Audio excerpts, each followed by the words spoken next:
God's not just going to drop things down from the sky for us. We have to put action into motion. And when I look at you, I see a legacy of strength. And as they were transporting Zach off to surgery, I looked out the window, and that's the first thing my eyes looked up to was the cross on top of Grady.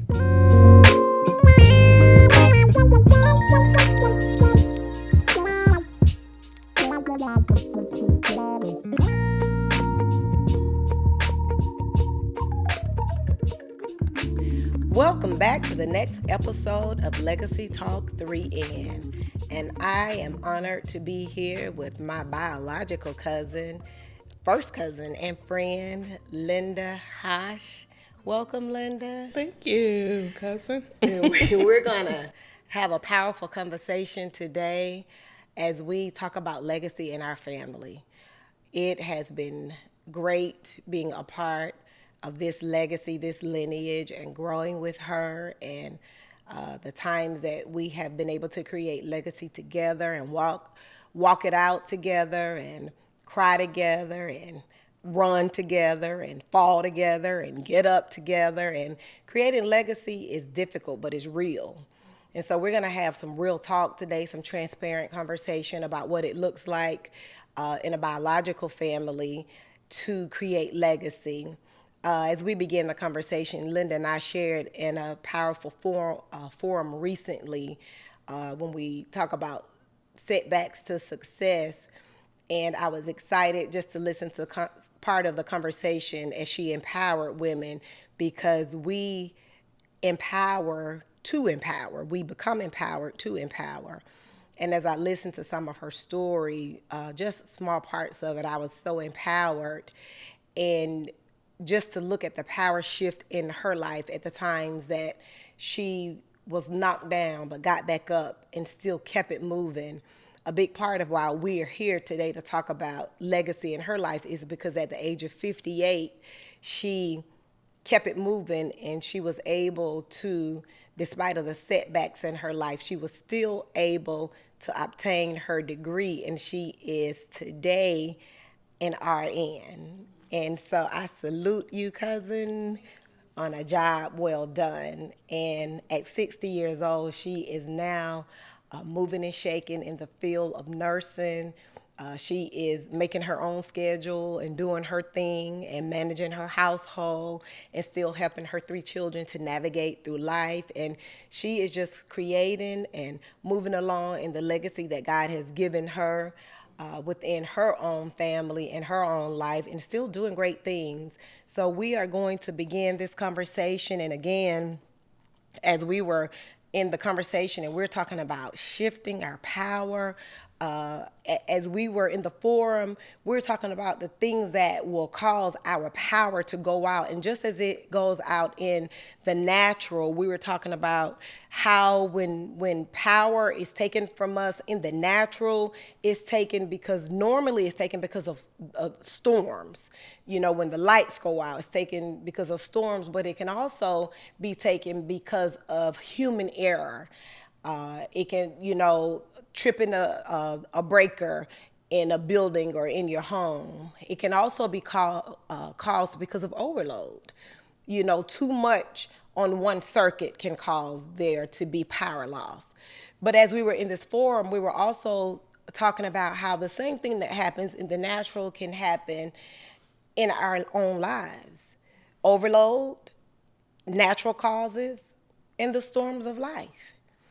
And so she was the perfect one to empower these young women as we were speaking, because the same things happen in her life. Natural things happen, loss happen, sickness happen, human error happen. She was hurt through divorce. She was hurt by others. That happened. Overload happened. Too much happening at one time. Lifing happened. But through it all, she still maintained to keep on keeping on, starting school as a teenager, as a young adult, and she kept on until she saw her kids get degrees. She maintained through a major illness with her son. She maintained through the cares of life, through a major illness through her with herself, and she kept going until she was able at 58 to still get her degree. And she worked in nursing in the medical field, and she worked as a medical assistant and doing some other things to keep her skills fresh. But she did not stop until she was able to obtain her degree. And that's the legacy that she most recently obtained and kept moving as she was determined and resilient and never gave up. So I'm going to turn this conversation over to her. And where I want you to begin is to talk about your early life and your background as a child. Give us a little background so that when you begin to talk about the degree and the cares of life and the power shift that happened in your life over and over again that led you to creating the legacy that you wanted the most for yourself, we will know where you came from. My father died when I was 7, so my mom was left with 7 children, and I was number 6 of number 7 of 7 children. So I think that foundation that she gave us from the beginning, seeing her working hard, and just that Christian foundation that she gave us. I remember her getting up at 6 o'clock every Saturday morning, going to prayer, to lead prayer at Church of Atlanta Lighthouse at that time. Another memory that stands out with me with my mom is I was that child that was in the car with her when she would go around looking to purchase her first home. And I still remember pulling up to the first house that she bought, and my eyes lit up because I was like, oh my goodness, wow, are we about to live here? And that was in Decatur at the time, where it was really unheard of for her to be a single parent and to purchase a house back then. So she gave us that foundation. She gave us that Christian foundation, the biblical foundation, church on Sunday. And I think that was just the main foundation that she gave us. I mean, everybody had struggles back then. It was hard for everybody back then, but just that foundation that she gave us. And I remember that as a child. That's awesome. Okay, let's work our way forward to work our way backwards. You pursued your dream at almost 60 years old of being an RN, and I was there to watch you start school, stop school, start school, stop school, every leg of the journey. You know, you relocated to Saudi Arabia for a while. You had your children, you know, your 3 beautiful children, and you saw them, you had to oversee them starting school and, you know, matriculating through the journey there. So there was so much that you had to do, and you've been an awesome mom, you know. What was it that motivated you to stay in the race to further your education and pursue your dream to become an RN? Okay. Well, first of all, I have to start off as I was a licensed practical nurse for years. And no disrespect to licensed practical nurses, because I don't want to, you know, put us down by any means. I still have that license also. So I was a licensed practical nurse for years. The state of Georgia states that licensed practical nurses can only do certain skills. But basically, we still do the same thing as RNs do. We just don't get paid for it. I think we can't pull pit lines through the state of Georgia. We can't push IVs. So it's certain things that we can't do as licensed practical nurses. A lot of times I was that nurse that was training the registered nurse at work, but I wasn't getting paid for it again. And I think I started out in nursing school, and I did go to Atlanta Technical College to get my licensed practical diploma. I worked for years as a licensed practical nurse, but I always had that dream to go back to finish my RN degree. So basically, I think I even said at my graduation when I finished my degree, I started out and things just got in the way. Life got in the way. I started out, got divorced, so divorce hit. I put all my effort after my divorce into raising my children, making sure they were okay. At one time, I had even had them in private school, so I put all my effort into them at the time. So divorce got in the way. Um, then I started back again, and cancer got in the way.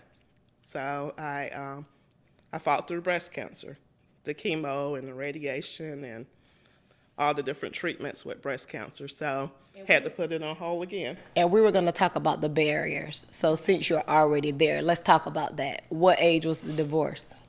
The divorce was 38, 39. And then what age was the cancer? The cancer was age 50. Okay, wow. So I forgot where I stopped, but I think I said the cancer got in the way. So I started, after I got through chemo and started feeling better, I was like, okay, I'm going back to school. So I went back, and in fact, Zach and I, we were at Atlanta Tech taking classes together.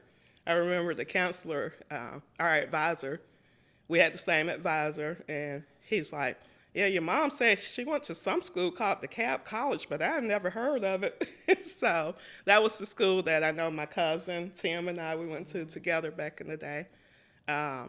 So basically started back out taking classes, and then Zach's injury happened. He had the traumatic brain injury. Someone assaulted him and had a traumatic brain injury. So we spent, I know, more than quite a few months at Shepherd with his recovery. And during his recovery, I put school on hold again.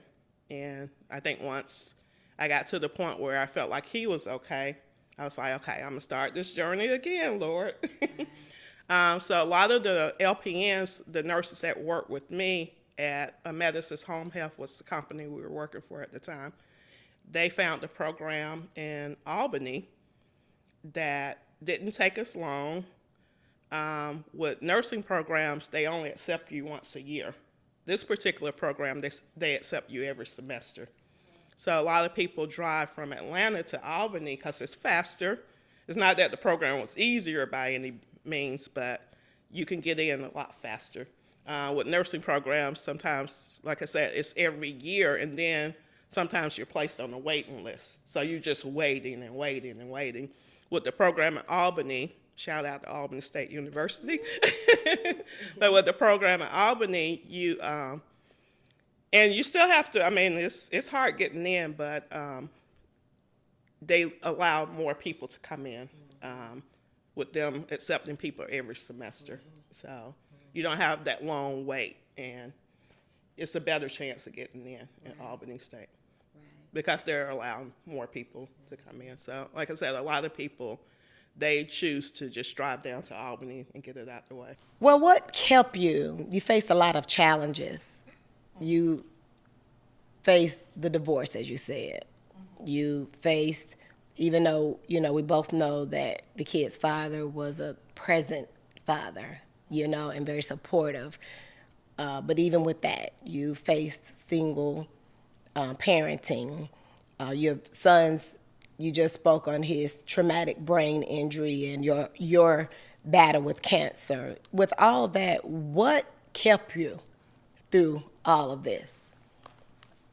Well, just that firm foundation in Christ. That's the basis of it. Like I said, just starting, my mom giving us that teaching in the beginning, not just my mom, my aunts. I was recently clearing out some stuff, and I found this book which was really surprising. The book is so old that Sister Spires gave us when we were in youth service years ago on the book of Job. Wow. And I was like, wow, this is so deep. Just that, again, that firm foundation, biblical teaching, examples in the Bible. Daniel is one of my favorite books in the Bible. The story, like I said, that Job went through, Esther, some of the figures in the Bible that you just rely on what they went through and their faith and how they made it through. Yeah. I challenged somebody recently to make sure that while their children were young, they made sure they gave them a firm foundation, because you're absolutely right. With us growing up at Atlanta Lighthouse, I said to them, I said, you can't touch the foundation that we're given, despite of what happened as we got older, or the movement that took place in our lives as we got older. The foundation that we got can't be shaken in any way. And so I challenge parents to do what you need to do to make sure, while you have the opportunity, to make sure your children get a firm foundation to do just that. Let's talk a little bit about faith and healing. Your faith did play a major role in helping you believe in your son's recovery and your own healing. Can you share, for someone who's struggling, how to use their faith in helping them to get through what they're going through? Yeah, I think our basis, just Christianity alone, that's the basis of Christianity. Just having that faith, trusting in God, knowing that He's there, having that relationship with God. I remember when Zach was going through, someone that wasn't even a Christian told me, "Oh, you got some crazy faith."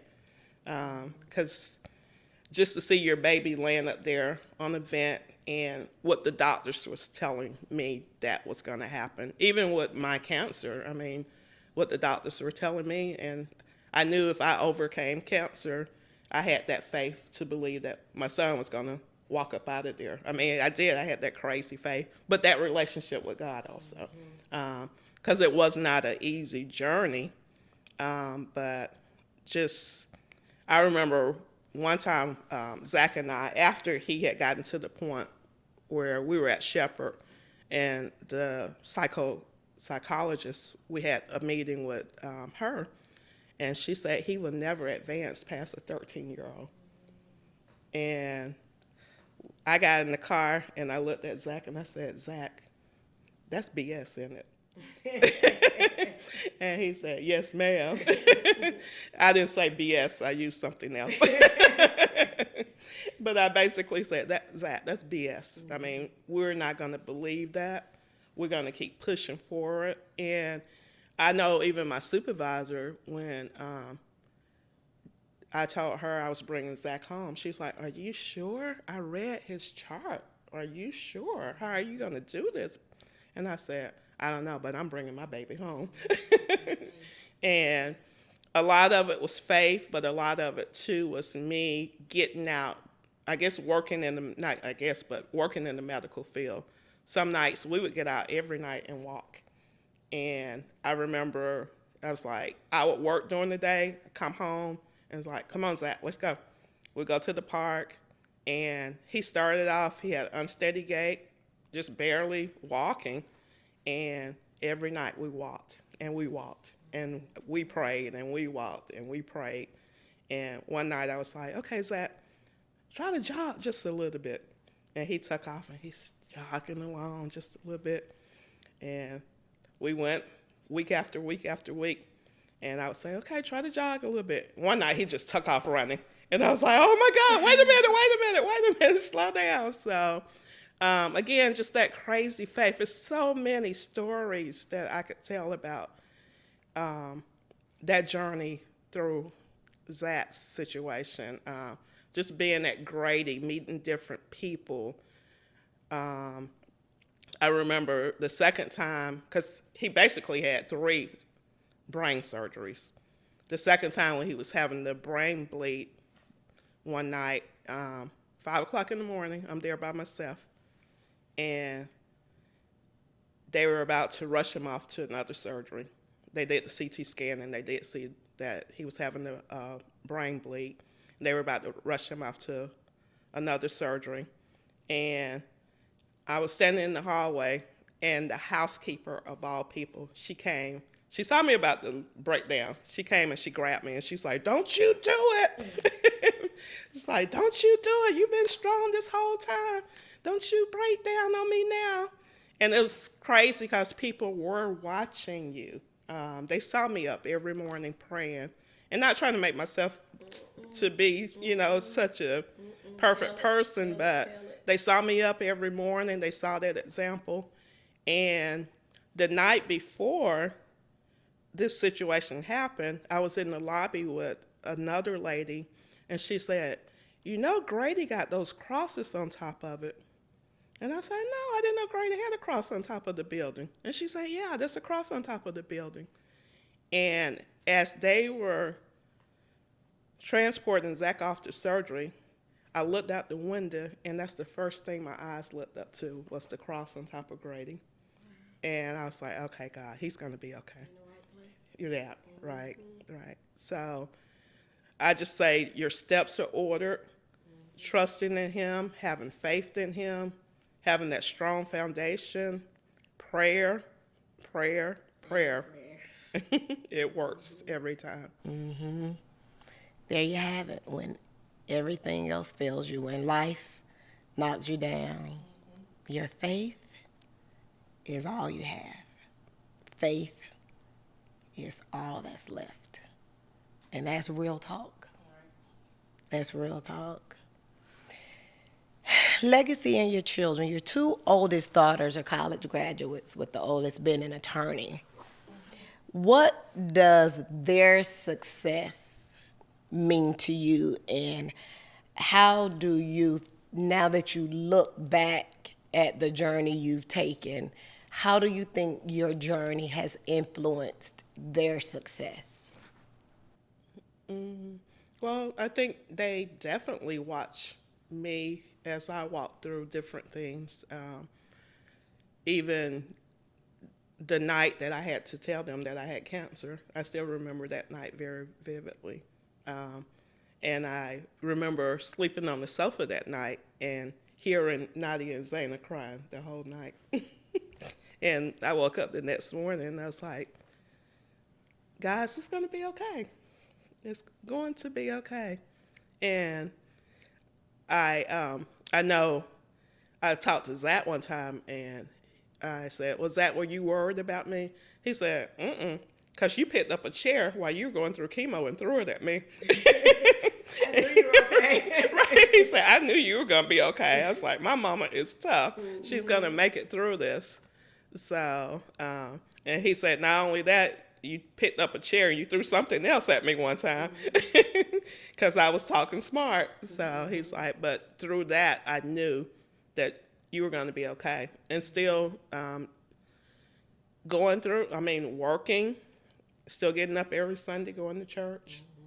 So I know they saw my journey. I know basically, again, giving them that foundation and being that example for them. Right. Being positive. Right. I think that's the big thing. Growing up in a positive household and speaking the word of God over their lives, praying for them. But I think a lot of times just that positive attitude is really, really important. Not speaking down to our children, not speaking speaking life into them. My favorite scripture when I was going through cancer, I got up and quoted it every morning. And the King James Version says, I know people say, I should live and not die and declare the works of the Lord, but the King James Version actually says, I shall not die, but live and declare the works of the Lord. And I'm not trying to correct anybody. No, you like the version you... Yeah, but that's the version that I like the best because it says, I shall not die, but live and declare the works of the Lord. So, again, just them watching that foundation, sacrificing. I even will go back as far as some of the struggles that I had as a child. Just difficulty reading. I remember even being in church and we were in youth service, and I was struggling trying to get through a scripture, trying to read it, and I still remember two older young people, they were sitting in the back laughing at me instead of pulling me to the side, helping me, seeing that I had that problem with reading or I was struggling, but you would rather sit there and laugh rather than help someone. Or being told as a child, oh, you can't talk, those things. So you're trying to overcome all of that. Well, not trying to overcome all of that, but you're overcoming all those type of things in life, and just knowing that I didn't want to put that on my children. Wanted them to have that positive environment and wanted to speak life into them on a daily basis. Right. Yeah, so. Talking about Zach, I was about to chuckle that at the end of the day, as positive as we are, we still have that old school, that old school black mama with the chair. Right. Boy, I brought you into this world, and I'll do what? Take you out. Yeah, but I have enjoyed watching you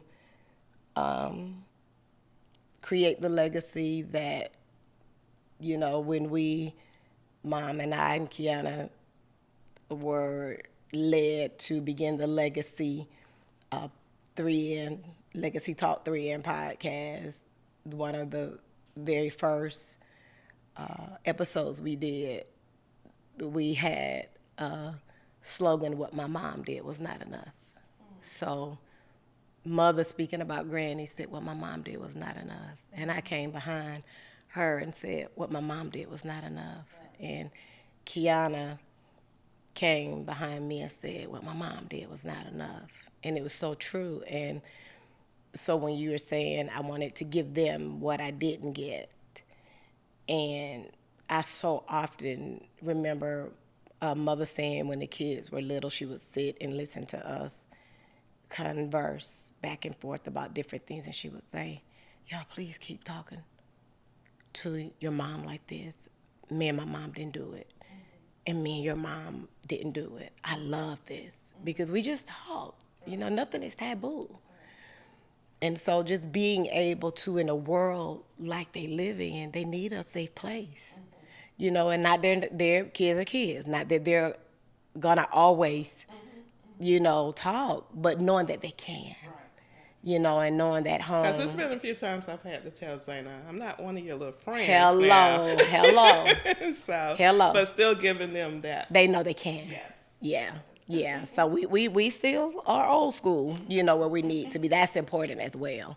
You know, you do have to remind them of that, you know, that's Tristan for me. You know, we have to remind them of that at times. However, I know that we are creating a legacy of communication. You know, it's so much that has evolved with us that needed to evolve. And so, you know. And letting them have an opinion, I don't think a lot of times We didn't have an opinion. Yeah. You were just told to do things and you did it. Yeah. You obeyed. So. Yeah, and then there is a fine point there because now you know, we obeyed to a fault. You know, and our mouth may have been big, and you know, we were verbal. You know, so we may not have wanted to always obey. Where the new generation, they don't know how to obey. So, you know, I think that we're at a place that we were the happy medium. You know, between generations. So, we've seen it. You know, also, I think the legacy that we're creating is we're at a good place, you know, in the generation that we live in. And having that balance. Yes, yes, and being able to create a healthy balance. So, well, as we get ready to close, just one or two more questions. What was it like? What did you tell yourself? How did you keep it going with the resilience and strength as you traveled back between Albany and Atlanta? You talked about, you know, that, what did you say, that was like 2.5 hours? It was actually 2 hours and 45 minutes. I had it down pat. I was talking to a friend yesterday, and that's what he said. He said, you probably can drive that with your eyes closed now. And I was like, basically I can. So, yeah, it was 2 hours and 45 minutes. I remember when I first started out, Nadia went to Mercer University in Macon. And I would get to Macon, I'd be like, how did Nadia do this? Oh, my goodness.